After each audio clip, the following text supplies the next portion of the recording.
Kembali melanjutkan maraton The Conjuring Universe. Kali ini kita sampai di film ketiga menurut segi kronologisnya, yaitu Annabelle. Rilis pada tahun 2014 dan kembali diproduseri oleh James Wan. So Juripers, tanpa berlama-lama lagi kita langsung saja menuju rangkuman filmnya. Seperti biasa, sebelum lanjut kita kasih peringatan terlebih dahulu ya buat kalian yang belum pernah menonton filmnya jika video ini mengandung spoiler konten. Dan oke, ini dia Annabelle.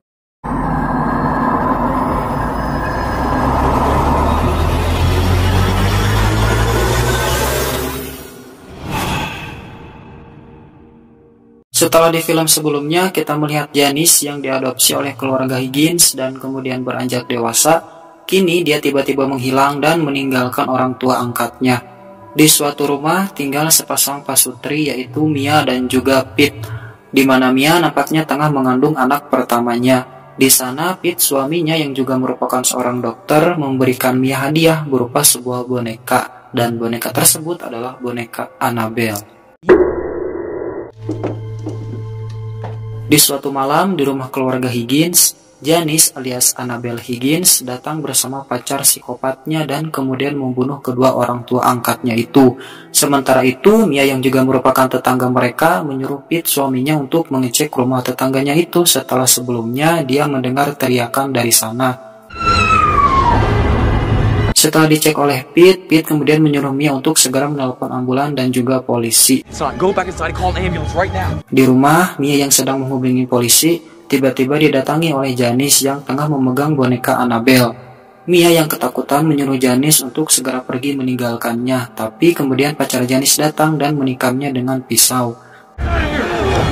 Tak lama dari itu, polisi kemudian tiba di sana dan dengan segera langsung menembak mati pacar Janice yang akan mencoba membunuh Mia.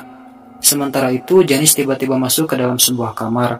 Polisi yang mencoba untuk mengejarnya, tiba-tiba malah mendapati Janice yang kini sudah dalam keadaan mati bunuh diri. Di rumah sakit, Mia diperiksa dan dinyatakan jika dia baik-baik saja. Setelah kejadian horor itu, di rumah Mia dan Pete kini sering terjadi hal-hal yang aneh, seperti boneka yang tiba-tiba berpindah tempat, mesin jahit yang menyala sendiri, dan hal-hal aneh lainnya. Merasa khawatir dengan kejadian itu, Pete kemudian membuang boneka Annabelle karena dia dan istrinya merasa tidak enak melihat berbagai peristiwa aneh di rumahnya semenjak boneka itu dipegang oleh seseorang yang telah bunuh diri. Setelah itu, Mia dan Pete kedatangan seorang detektif bernama Clarkin yang menyampaikan informasi kepadanya bahwa Janice alias Annabelle Higgins dan pasar psikopatnya merupakan anggota dari sekte pemuja setan. Keesokan paginya, Mia yang sedang sendirian di rumah karena suaminya sedang bekerja, tiba-tiba mendapati peristiwa aneh di mana kompor di rumahnya tiba-tiba menyala sendiri dan membuat rumahnya terbakar. Setelah itu, para tetangganya datang dan menolong Mia. Di rumah sakit, Pete dengan penuh rasa cemas menemui istrinya yang ternyata baik-baik saja dan bahkan dia kini telah melahirkan anak perempuannya yang kemudian mereka beri nama Leah. Setelah mengalami kejadian-kejadian aneh di rumahnya, Mia dan suaminya kemudian memutuskan untuk pindah rumah ke sebuah apartemen di Pasadena, California, dengan harapan mereka tidak akan lagi diganggu oleh hal-hal mistis seperti di rumah mereka sebelumnya. Ketika mereka berdua sedang membereskan barang-barang mereka di rumah barunya, Pete kemudian tiba-tiba dikejutkan dengan kembalinya boneka Annabelle yang sudah jelas-jelas dia buang sebelumnya. Pete yang melihatnya pun menyuruh Mia untuk kembali membuang boneka itu. Namun Mia menolaknya dan malah memajang boneka itu di rumah barunya. Ketika Mia tengah tidur di sofanya, tiba-tiba sesosok iblis jahat yang menyerupai Janice muncul mendekati Leah dan membuatnya menangis. Mia yang sedang tidur pun terbangun dan membawa Leah jalan-jalan keluar. Di luar, Mia bertemu dengan wanita tua pemilik toko buku yang juga merupakan tetangganya bernama Evelyn. Di sana, Evelyn memberinya sebuah buku dan mengatakan kepada Mia jika dia merasakan bayinya itu baru saja melihat hal-hal aneh. Di malam harinya, Mia yang sedang menunggu suaminya pulang, tiba-tiba didatangi langsung oleh iblis jahat yang menyerupai Janice. Setelah itu, suaminya pun kemudian datang dan menenangkan Mia dengan mengatakan jika apa yang dilihatnya hanyalah imajinasinya saja. Keesokan paginya, Mia dan Pete kemudian pergi menemui pendeta Perez untuk meminta wejangan darinya terkait apa yang dialami Mia semalam. Kembali di malam hari, Mia sedang mencoba menaruh kardus bekas di gudang apartemennya.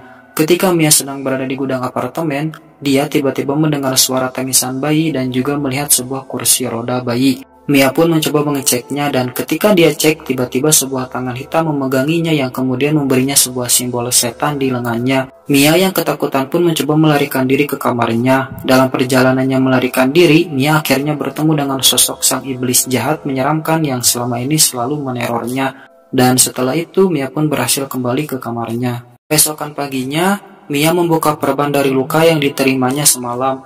Namun aneh, luka itu tiba-tiba sudah menghilang. Di pagi itu juga, Mia didatangi kembali oleh detektif Clarkin yang mengatakan jika Janice dan pacar psikopatnya merupakan anggota dari sekte bernama Ram. Di sana juga, Mia menemukan foto ketika Janice bunuh diri yang dimana dalam foto tersebut terdapat simbol yang sama seperti simbol yang diberikan oleh iblis jahat semalam kepadanya. Setelah itu, Mia pergi ke perpustakaan untuk mencari buku tentang simbol-simbol setan.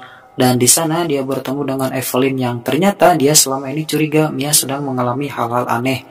Mia pun akhirnya menceritakan apa yang dialaminya itu kepada Evelyn. Evelyn memberitahu Mia jika iblis jahat selalu mengincar jiwa seseorang. Tak hanya itu, Evelyn juga bercerita tentang anaknya Ruby yang telah meninggal karena kecelakaan mobil. Di suatu malam, Mia yang tengah membaca buku-buku simbol setan kemudian kembali diteror oleh iblis jahat yang kali ini menggunakan boneka Annabelle sebagai wujudnya. Namun tak lama dari itu, Pendeta Perez kemudian datang menemuinya. Pendeta Perez pun membawa boneka Annabelle ke gereja dengan harapan boneka itu bisa dilemahkan kekuatan gaibnya.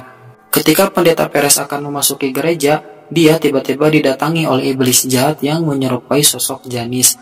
Di sana Pendeta Perez pun dihempaskan sementara bonekanya kembali diambil oleh sang iblis. Di rumah sakit, Pendeta Perez yang sedang dirawat oleh Pete tiba-tiba sadar dan mengatakan kepadanya jika boneka Annabelle telah diambil kembali oleh sang iblis. Dan sang iblis jahat itu akan mencoba mengambil jiwa dari anaknya. Mendengar itu, Pete pun mencoba bergegas kembali ke rumahnya. Di rumahnya, Mia yang sedang bersama dengan Evelyn tiba-tiba didatangi oleh iblis jahat yang menyerupai sosok Pendeta Perez. Iblis jahat pun kemudian menghempaskan Evelyn. Setelah itu, Mia kemudian mendengar suara tangisan anaknya. Ia pun dengan segera langsung bergegas untuk mengecek anaknya itu. Dan setelah ia cek, anaknya itu ternyata telah diambil oleh sang iblis. Karena frustasi, Mia pun berteriak dengan mengatakan apa yang sebenarnya sang iblis inginkan darinya. Iblis jahat pun akhirnya membisikinya dengan suara gaibnya jika dia menginginkan sebuah jiwa. Mendengar itu, Mia pun berencana melakukan bunuh diri untuk mengorbankan jiwanya kepada sang iblis agar anaknya bisa kembali. Namun ketika Mia akan melompat dari gedung, tiba-tiba Evelyn dan suaminya tiba dan berhasil menggagalkan rencananya. Ketika Pete sedang menenangkan Mia, Evelyn tiba-tiba melompat dari gedung dan mengorbankan jiwanya. Setelah itu, anak mereka pun akhirnya kembali ditemukan.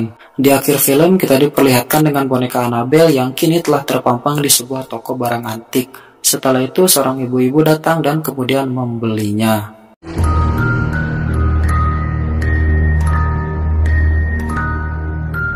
So Juripers, itu dia tadi Annabelle. Terima kasih buat kalian yang sudah menonton video ini sampai selesai.